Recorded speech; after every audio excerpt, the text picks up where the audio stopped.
আমাদেরকে দেখে তো তারা ভয় পায় না, আমরা আসলে অঙ্গভঙ্গি করে অঙ্গভঙ্গি দিয়ে ভয় পাই। আমরা তো কোনো অস্ত্র নিয়ে ঘুরি না যে গুলি করবো, গুলিও করি না। তো আমি বলি তাহলে অঙ্গভঙ্গিটা কেন এই ছোটবেলা থেকে আপনাদের হিজড়া পেশায় চর্চা করা? বলে হিজড়া গুরুমারা শিখিয়েছে তুমি এভাবে না করলে তো তোমাকে সকল মানুষ মেরে ফেলবে, তুমি খাবার পাবা না, আশ্রয় পাবা না। এটা বললে রাস্তার লোক তোমাকে ভয়েই টাকা দিয়ে দেয়। যেমন বেদিনীরা সাপ দেখালেই মানুষ টাকা দিয়ে দেয়, সেম হিজড়াদেরকে দেখলে মানুষ তার অঙ্গভঙ্গি দেখলেই পয়সা দিয়ে দেয়। সমাজ রাষ্ট্র আমাকে চাপিয়ে দিয়ে কিভাবে বঞ্চিত করছে, পড়াশোনা থেকে বঞ্চিত করা হচ্ছে, পরিবার থেকে বের করে দেওয়া হচ্ছে, রাষ্ট্রের কোনো কাজ কর্ম সুযোগ সুবিধা থেকে বঞ্চিত করা হচ্ছে। তাহলে মানুষটা কোথায় যাবে? সেই রূপরেখায় আপনারা আজকে দেখেন আপনাদের দরজার সামনে গিয়ে টাকা চায়। আমি একজন যারা হিজড়া পেশার সঙ্গে যুক্ত তাদেরকে আমি প্রশ্ন করছিলাম আপনাদেরকে দেখে সাধারণ মানুষ কেন ভয় পায়। তখন গতকালকে একটা ট্রেনিং এ যেখানে আইন অধিকার নিয়ে ট্রেনিং হচ্ছিল, কয়েকজন হিজড়া আপা এসেছে।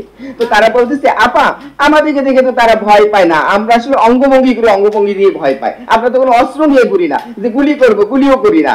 তো আমি বলি তাহলে অঙ্গভঙ্গিটা কেন এই ছোটবেলা থেকে আপনাদের হিজড়া পেশায় চর্চা করা? বলে হিজড়া গুরুমারা শিখিয়েছে তুমি এভাবে না করলে তো তোমাকে সকল মানুষ মেরে ফেলবে, তুমি খাবার পাবা না, আশ্রয় পাবা না। এটা বললে রাস্তার লোক তোমাকে ভয়েই টাকা দিয়ে দেয়। যেমন বেদিনীরা সাপ দেখালেই মানুষ টাকা দিয়ে দেয়, সেম হিজড়াদেরকে দেখলে মানুষ তার অঙ্গভঙ্গি দেখলেই পয়সা দিয়ে দেয়। তো কাজেই অঙ্গভঙ্গিটা তৈরি হয়েছে কেন? তাকে লিগাল জেন্ডার রিকোজিশনের জায়গায় রাষ্ট্র তার লিগাল জেন্ডার রিকোজিশনটা স্পষ্টভাবে করে না। কারণ বাংলাদেশ সরকার 13 সালে যে গেজেট পাস করছে সেটা হচ্ছে হিজড়া গেজেট পেশ করে প্রজ্ঞাপন জারি করে, সেখানে কিন্তু উল্লেখ করে না হিজড়া কি জেন্ডার কি কিছু না, হিজড়াদেরকে হিজড়া লিঙ্গ হিসেবে স্বীকৃতি। হিজড়া হচ্ছে এই ভারতীয় উপমহাদেশের একটি সংস্কৃতি, যেই সংস্কৃতি তাদের লিঙ্গ পরিচয়ের আত্মপ্রকাশ করা না কারণে অনেক মানুষ এই হিজড়া পেশায় বিলং করে জীবন ধারণের জন্য। যেটি জীবন এইখানে প্রফেশনাল তারা কাজ করে কি যে সমাজের মানুষকে বোঝাতে পারছে যে আমার সন্তান উৎপাদন করতে পারি না, অন্যের সন্তানকে আমরা দেখে আশীর্বাদ করি। মানে ছোট নবজাতক সন্তানের বাড়িতে গিয়ে তারা গান বাজনা করে বাচ্চার আশীর্বাদ করে কিছু পয়সা দাবি করে। আর একটি ব্যাপার হচ্ছে রাস্তা রাস্তায় তারা ঘুরে তোলা তুলে দোকান থেকে টাকা চায় অথবা রাস্তার সিগনালে দাঁড়িয়ে পয়সা চায়। এটা আসলে আমি বলবো যে বাংলাদেশের সংস্কৃতি, এটা টোটাল ভারতীয় উপমহাদেশ। আমরা তো এই ভারতীয় সাবকন্টিনেন্টের বাইরে নয়, বাংলাদেশ একসময় ছিল ব্রিটিশ কলোনিয়াল ছিল, আমাদেরকে চেঞ্জ করেছে। চেঞ্জ করতে গিয়ে বিভিন্ন ল আমাদের উপর চাপিয়ে দিয়েছে।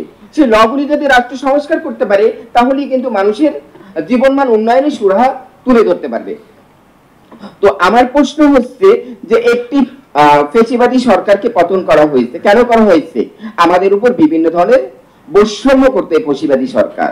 কেননা বাংলাদেশের ট্রান্সজেন্ডার বিল যেটা রয়েছে, এই ট্রান্সজেন্ডার বিলের পিছনে সাপোর্ট করতেছে ইন্টারন্যাশনাল অর্গানাইজেশনগুলি। কারণ আন্তর্জাতিক অঙ্গনে কোন দেশের আন্তর্জাতিক অঙ্গনে কোন মানুষের মানবাধিকার ক্ষুণ্ণ হোক সেটা কখনোই চায় না। ডাব্লিউএইচ অনেক আগে ঘোষণা দিয়ে বলছে যে যে কোনো মানুষ তার লিঙ্গ পরিবর্তন করতে পারবে যদি তার শারীরিক এবং মনস্তাত্ত্বিক ভাবে তার লিঙ্গের দৈহিক এবং মনের সাথে মিল যদি না থাকে তাহলে লিঙ্গ পরিবর্তন, এটা সাইকোলজিস্টরা বলছে এবং ডাব্লিউএইচও বলেছে। তো সেই জায়গা থেকে রাষ্ট্র কেন ঘুরে আসতেছে? সেই ট্রান্সজেন্ডার বিল 18 সালে বাস্তবায়ন হয় এডিবির অর্থায়নে, সেটা এখনো পড়ে আছে। এর আগে আমি যদি বলি যে আমাদের বৈষম্য বিলোপ আইন রয়েছে, বৈষম্য বিলোপ আইনটা আমরা বাস্তবায়ন করার জন্য 2010 থেকে কাজ করি। সেটা ল কমিশন থেকে আইন মন্ত্রণালয় গেল, পার্লামেন্টে ওঠার সাথে সাথে একদল গ্রুপ বিভিন্ন ধরনের কথাবার্তা বলছে। তো কথাবার্তা বললে হচ্ছে রাষ্ট্রে যারা নিয়ম নীতি তৈরি করবে তারা যদি মনে করেন একটা গ্রুপ রাস্তায় আন্দোলন করতেছে, তার মানে তার কারণে সেই বিলটি বন্ধ হয়ে যাবে? বিলগুলি তো চিন্তা ভাবনা করে বাস্তবায়ন করেছে মানুষের প্রয়োজনে। মানুষের প্রয়োজন না হলে আইন পরিবর্তন কখনো হয় না, বা বিভিন্ন আইন বাস্তবায়ন হয় না মানুষের দরকার বলে। তাহলে সেগুলি আসলে রাষ্ট্রে যারা পলিসি মেকার তাদের বিষয়গুলি ভাবা দরকার। যতদিন রাষ্ট্রের পলিসি মেকাররা এইসব বিষয়গুলি না ভাববে ততদিন আপনারা দেখবেন যে পাহাড়ে মানুষের গায়ে আগুন দিচ্ছে, বাড়িঘর ভেঙে দিচ্ছে, ট্রান্সজেন্ডার মানুষকে রাস্তায় কাপড় চোপড় খুলে তাকে দেখাচ্ছে ও ছেলে না ও মেয়ে। আমার শরীর করার অধিকার কারো নাই, এটা আমার একান্ত নিজস্ব শরীর, এটা আমি কেন প্রদর্শন করব? সেটা আপনার কোনো রাইটস আছে, আপনার কোনো অধিকার আছে আমাকে রাস্তায় কাপড় খুলে দেখার আমি ছেলে না মেয়ে? এটা একান্ত আমার ব্যক্তিগত শরীর, সেটাও রাষ্ট্র করেছে। এবং ঢাকা মেডিকেলে 14 জন হিজড়াকে ডেকে নিয়ে কাপড় খুলে তাদেরকে পরীক্ষা নিরীক্ষা করে বলছে কি তোমরা শারীরিকভাবে সকলেই পুরুষ। এটা বলার কারো রাইটস আছে? শারীরিকভাবে সে পুরুষ কিনা নারী সেটার প্রমাণ সে দিবে এবং একজন সাইকোলজিস্ট দিবে। একজন ফরেনসিক মেডিসিন বিভাগের ডাক্তার তিনি এটা দিতে পারে না। রাষ্ট্র তাকে সেই থেকে 14 জন মানুষকে রাষ্ট্র তাকে চাকরি দেয়নি। তো সেই জায়গাটার উপর রিপোর্ট কারা করছে? হিউম্যান রাইটস ওয়াচ করছে, আন্তর্জাতিক মানবাধিকার সংস্থা অনেক রিপোর্ট করছে। এই রিপোর্টগুলিকে আপনারা কখনো কেউ দেখেছেন, বা আমাদের মিডিয়া কখনো এইসব রিপোর্টগুলি ভালোভাবে দেখছেন? না দেখে এই মানুষগুলিকে নিয়ে বিভিন্ন হাসির পাত্র তৈরি করা হয়েছে।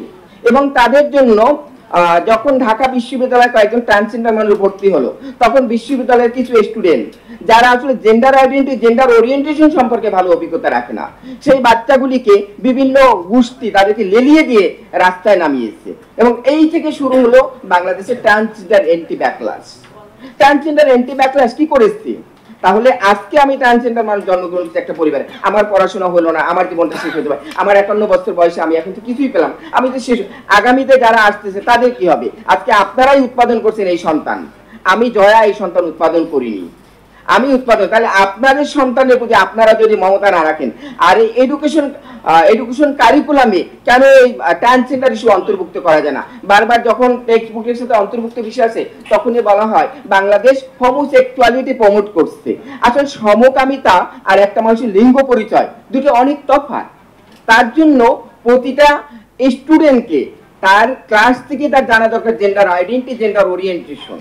এটা যখন না জানার কারণে তার নিজের জীবনেও সমস্যা ঘটবে, এবং যে মানুষটা এই ট্রান্সজেন্ডার মানুষ হিসেবে জন্মগ্রহণ সমস্যার সম্মুখীন হবে। তো বিষয়গুলি আসলে অনেক স্পষ্ট করে বোঝা দরকার। কাজে আমি এই কথাগুলি কেন বললাম, যে আজকাল বাংলাদেশে এই বিষয়গুলি একটি কি বলে, আমরা হটকেক বলি না, হটকেক ইস্যু হয়ে দাঁড়িয়েছে। তো হটকেক ইস্যু হিসেবে এটা দেখলে কেমন দেখা যায়? কাজী সেই জায়গা পরিবর্তন করা দরকার। এবং মানবাধিকার কমিশনকে আমি যদি বলি যে এমন একটি ক্ষমতা দেওয়া দরকার, তিনি যেন যে কোনো আইন ডিরেক্ট তিনি পাস করতে পারে।